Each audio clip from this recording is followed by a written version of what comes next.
En Guinée-Conakry, la mission de la CEDEAO demande la levée du dispositif de sécurité qui empêche l'accès au domicile de l'opposant Cellou Dalein Diallo. Des violences consécutives à l'élection présidentielle ont déjà fait plus de 20 morts. En Afrique du Sud, 5 suspects du meurtre du capitaine de l'équipe nationale de football ont été arrêtés. Senzo Meyiwa avait été abattu en 2014 à Johannesburg, la capitale. Et puis un désaccord est apparu entre le Mali et la France sur le processus de paix après le coup d'État. Pour Paris, pas question de négocier avec les djihadistes. Bamako soutient pourtant la position contraire. Voilà pour le sommaire de cette édition. Bienvenue dans ce journal. La médiation internationale en Guinée a exhorté ce mardi les autorités du pays à lever le dispositif de sécurité qui empêche l'accès au domicile du chef du parti de l'opposition, Cellou Dalein Diallo, et au siège de son parti, ce après 8 jours de violence qui ont donc suivi la réélection contestée du président sortant Alpha Condé. La mission des États de l'Afrique de l'Ouest, CEDEAO, de l'Union africaine et de l'ONU exhorte dans un communiqué les autorités guinéennes à lever le dispositif de sécurité qui empêche l'accès au domicile du chef de l'opposition dans la perspective d'un dialogue inclusif. La délégation a regretté les actes de violence post-électorale qui ont occasionné des pertes en vies humaines et des destructions de biens publics et privés. Elle exprime ses condoléances aux familles endeuillées et souhaite un prompt rétablissement aux blessés. La mission conjointe a aussi demandé aux autorités guinéennes de diligenter les enquêtes pour faire la lumière sur les violences afin de traduire les auteurs en justice. Elle demande aux autorités de faire en sorte que les forces de défense et de sécurité agissent avec retenue et professionnalisme dans la gestion des manifestations. Cellou Dalein Diallo, lui, affirme qu'il n'attend pas grand-chose de ses émissaires qui se sont, dit-il, toujours rangés du côté d'Alpha Condé. Juste après la réunion, l'UFDG affirmait que ses 2 vice-présidents, Fodé Oussoufou-Fofana et Camelodou Yansane, ont été arrêtés par la police. Ces derniers ont été finalement libérés. Et toujours en Guinée, le gouvernement a fait donc état de plus de 240 interpellations lors des violences post-électorales qui ont donc suivi la réélection contestée du président Alpha Condé. Ces violences ont donc fait au moins 27 morts selon l'opposition et une dizaine selon les autorités et puis les émissaires de l'ONU et puis de la CEDEAO. Pratiquement, pour la ville de Conakry et à l'intérieur du pays, à 243 cas d'interpellation pour infractions diverses, telles qu'annoncées tout à l'heure, et en majorité des infractions d'ordre criminel. Ce ne sont pas de simples délits qui se commettent, mais ce sont des cas avérés de scènes criminelles savamment et préalablement programmées pour ternir l'image de marque des institutions de l'État.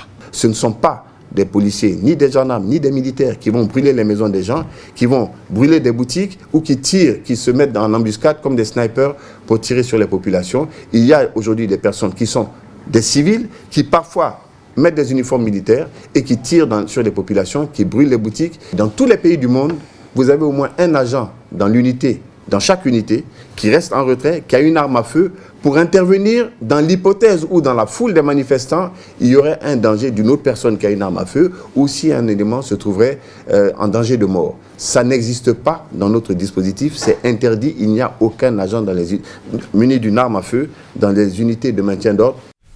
Au Burkina Faso, par contre, les choses bougent. Les candidats à la présidentielle du 22 novembre prochain ont signé ce lundi à Ouagadougou, la capitale, un pacte de bonne conduite. Ce faisant, ils s'engagent à œuvrer donc pour une campagne électorale et des élections apaisées. Les différents acteurs impliqués dans les prochaines élections au Burkina Faso ont signé un pacte de bonne conduite. L'objectif final de ce pacte est d'éviter que le discours politique électoral ne vienne mettre en péril la cohésion sociale. La signature a eu lieu ce lundi en présence du chef du gouvernement et des représentants des partenaires techniques et financiers impliqués dans l'organisation des élections du 22 novembre prochain. Ainsi, en signant ce pacte de bonne conduite, les différents candidats aux élections présidentielles et législatives, les responsables des médias et de la société civile s'engagent pour une campagne et des élections apaisées. Selon les dispositions du pacte, les différents candidats s'engagent à cultiver le respect mutuel et la courtoisie entre acteurs du processus électoral, à rejeter toute forme de violence, à accepter la différence, à privilégier le dialogue et la concertation en cas de différend, à respecter la loi et à l'utiliser, le cas échéant, des voies légales de recours en cas de contestation. C'est une bonne chose, mais le drame, c'est qu'il y a des paramètres qui ne sont pas pris en compte, à regretter, dit Abré, appelant à une réflexion plus approfondie, notamment contre la corruption électorale. À quelques jours de l'ouverture officielle de la campagne électorale, le président du Conseil supérieur de la communication assure que son institution veillera au respect de ce pacte de bonne conduite. 13 candidats sont en lice pour le scrutin présidentiel qui sera organisé en même temps que les législatives et dont la campagne électorale s'ouvre le 31 octobre pour s'achever le 20 novembre. En Côte d'Ivoire, près de 7,5 millions de citoyens et citoyennes sont donc appelés à glisser leur bulletin dans les urnes. Ils avaient donc jusqu'à dimanche dernier pour retirer le carte d'électeur.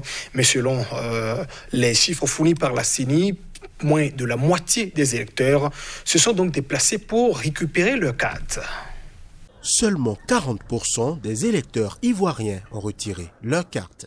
La commission électorale indépendante a annoncé ce lundi qu'ils ne sont que 3 millions d'inscrits à avoir effectivement récupéré le précieux sésame au terme de la période de distribution des cartes. La CEI avait effectivement constaté un ralentissement de remise des fameuses cartes, un ralentissement qu'elle impute aux actes de désobéissance civile des militants de l'opposition qui contestent toujours la légitimité de ce scrutin. Pour Isiaka Sangaré, le secrétaire général du FPI, du candidat Pascal Affi-N'Guessan, ce faible taux de retrait montre que le mot d'ordre de l'opposition est respecté. Il estime même que la commission électorale a gonflé son chiffre. La coalition d'opposition s'est réunie ce lundi et le porte-parole a d'ailleurs appelé à étendre la désobéissance civile sur l'ensemble du territoire. La commission électorale indépendante a rappelé que les cartes attendront les électeurs dans leur bureau de vote le jour J. Elle a également indiqué que le nombre de 22 000 bureaux de vote reste inchangé, contrairement à ce qu'avait annoncé le président Alassane Ouattara. Notons que plus de 900 000 nouveaux électeurs sont inscrits sur les listes électorales. En Afrique du Sud, la police a arrêté 5 suspects du meurtre du capitaine de l'équipe de football du pays. Senzo Meyiwa avait été abattu au domicile de sa petite amie au sud de la capitale Johannesburg dans la soirée du 26 octobre 2014. Ces interpellations devraient donc pourtant permettre de relancer l'enquête sur ce meurtre. Senzo Meyiwa, âgé alors de 27 ans, avait été abattu au domicile de sa petite amie, la popstar Kelly Khumalo, au sud-est de Johannesburg dans la soirée du 26 octobre 2014. Jusqu'à présent, la police n'avait pas réussi à trouver de suspect, ce qui avait suscité des accusations d'incompétence. Une nouvelle unité chargée des affaires non résolues a repris l'enquête en 2018 et rassemblé des preuves qui ont permis à la police d'effectuer une première série d'arrestations 6 ans jour pour jour après le meurtre de Meyiwa. L'enquête est toujours en cours et d'autres arrestations ne sont pas à exclure, a ajouté le représentant du gouvernement. Le commissaire de la police nationale, Kela Sitole, a précisé que l'une des personnes arrêtées était le principal suspect soupçonné d'avoir appuyé sur la gâchette. Les 5 suspects doivent être formellement mis en examen mardi. Meyiwa était capitaine et gardien de but de l'équipe nationale des Bafana Bafana. Cette sélection est du club des Orlando Bayreuth. Le ministre de la Police a souligné la douleur incommensurable de sa famille et de ses fans et s'est engagé à ce que justice soit faite. Et puis la France et les nouvelles autorités maliennes ont affiché à Bamako leur désaccord sur un éventuel dialogue avec les djihadistes. Pendant que Paris juge cette option impossible, le chef du gouvernement malien de transition évoque plutôt une opportunité. Les détails. Le ministre français des Affaires étrangères, Jean-Yves Le Drian, a jugé lundi à Bamako qu'un dialogue n'était pas possible avec les groupes djihadistes, une position qu'a immédiatement nuancé le chef du gouvernement malien de transition. Le premier ministre malien de transition, Mokhtar Ouane, a immédiatement souligné que le dialogue national inclusif, vaste concertation nationale tenue fin 2019, avait très clairement indiqué la nécessité d'une offre de dialogue avec les groupes armés djihadistes.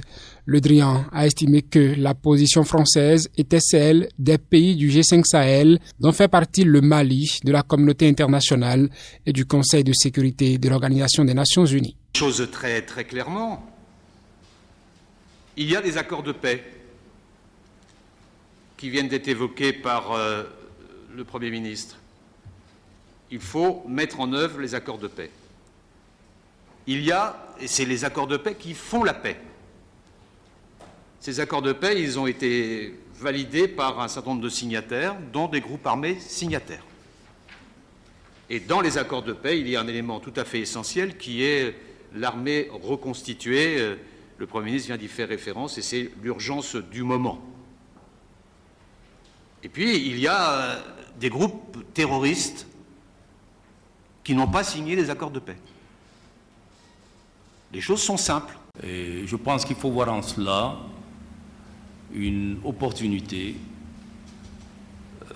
d'engager de vastes discussions avec les communautés afin de redéfinir les contours d'une nouvelle gouvernance des espaces concernés. Lors du sommet de Pau début 2020, la France avait déclaré intensifier sa présence au Sahel et désigner l'État islamique, surtout présente dans la zone dite des trois frontières Mali, Burkina, Niger, comme l'ennemi numéro 1 dans la région. Peu après, le Mali a annoncé être prêt à ouvrir des canaux de discussion avec des groupes affiliés à Al-Qaïda, rivaux de l'État islamique. Le secrétaire général de l'ONU, Antonio Guterres, a pour sa part récemment estimé un dialogue possible, faisant la distinction entre les différentes factions.